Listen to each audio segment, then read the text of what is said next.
Kaya ko nga sinasabing, there are times you can forgive, but you should never forget. Kasi pag hindi nyo po kinalimutan yung pagkakasala sa inyo, kahit papano napoproteksyonan nyo yung sarili nyo para hindi na maulit yun. So sa example na to, naloko ang isang babae o lalaki man sa isang relasyon dahil palagi siyang linoloko.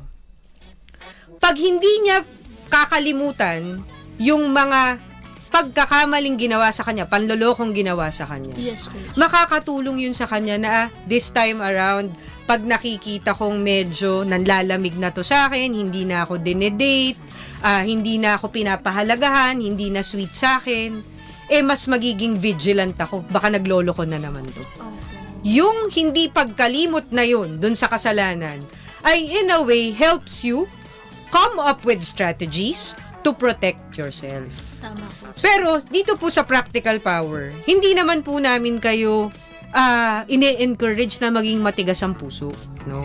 Hindi po namin sinasabing, huwag niyong kakalimutan lahat ng mga nagkasala sa inyo. Kwentahin niyo po yan, gawin yung parang listahan sa sari-sari store at pahabaan tayo. Hindi po yun ang sinasabi ko.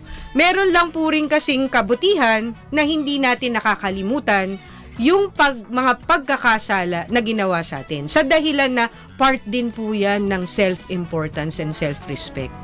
Kasi, kung tayo ay papayag na paulit-ulit, na doon nga sa example na yun, lokohin to cheat on us. Yes, coach. Ang ending, ikaw din ang parang nagbibigay ng paraan para ang sarili mo ay hindi mabigyan ng importansya at respeto.